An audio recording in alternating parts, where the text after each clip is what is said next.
Hello students, आज हम पढ़ेंगे कि एक परमाणु का द्रव्यमान कितना होता है या किसी भी एक अणु का द्रव्यमान कितना होगा। ठीक है, तो इसका एक जो कॉन्सेप्ट होता है वो होता है कि n परमाणु का जो द्रव्यमान होता है वो 1 किलोग्राम होता है। कितना होता है? 1 किलोग्राम।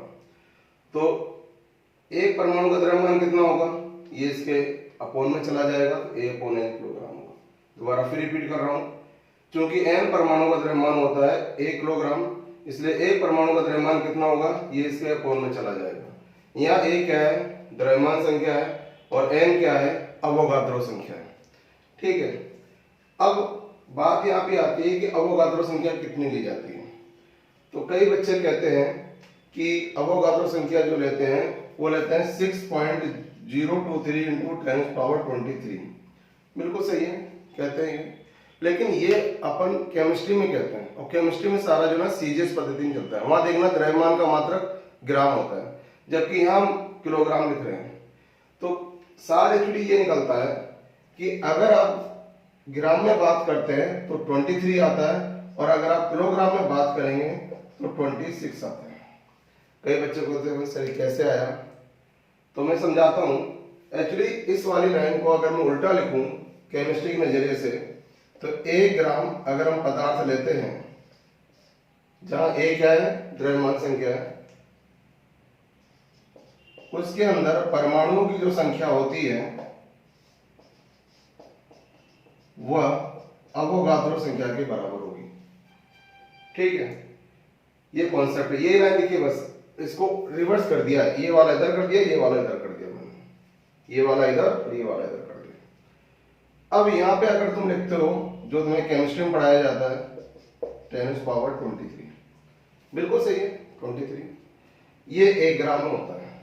ठीक है, अब मैं इधर 1000 गुणा करूं और इधर मैं अगर 1000 गुणा करता हूं, तो अगर जैसे इधर 1000 गुणा करूंगा मैं, तो इधर भी 1000 गुणा होगा।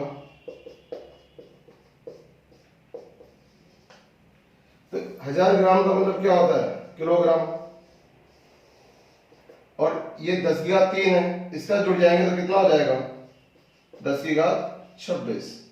तो मैंने सिद्ध कर दिया आपका कि अगर आप किलोग्राम बोलेंगे तो अवोगाद्रो संख्या में 26 आता है पावर के अंदर, और ग्राम बोलेंगे तो 23 आता है। तो सार ये निकला कि एक परमाणु का जो द्रव्यमान होता है A/N होता है। ठीक है, ये आपका एक तरह से फॉर्मूला बन गया। अब जैसे कोई पूछे कि जैसे इन केस 6C12 कार्बन परमाणु है, तो इसके एक परमाणु का द्रव्यमान कितना होगा। अब चूंकि इसकी द्रव्यमान संख्या कितनी है? 12 है, तो 12 रख दो, और n का मान आपको बता रखा है मैंने 6.023 इंटू 10⁻26, ये किलोग्राम में आएगा। अगर आप 23 लिखते हैं तो फिर ग्राम में लिखना।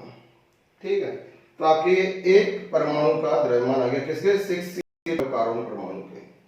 ऐसे अगर यूरेनियम के पूछा जाए, तो यूरेनियम जैसे अपन 235 लिखते हैं।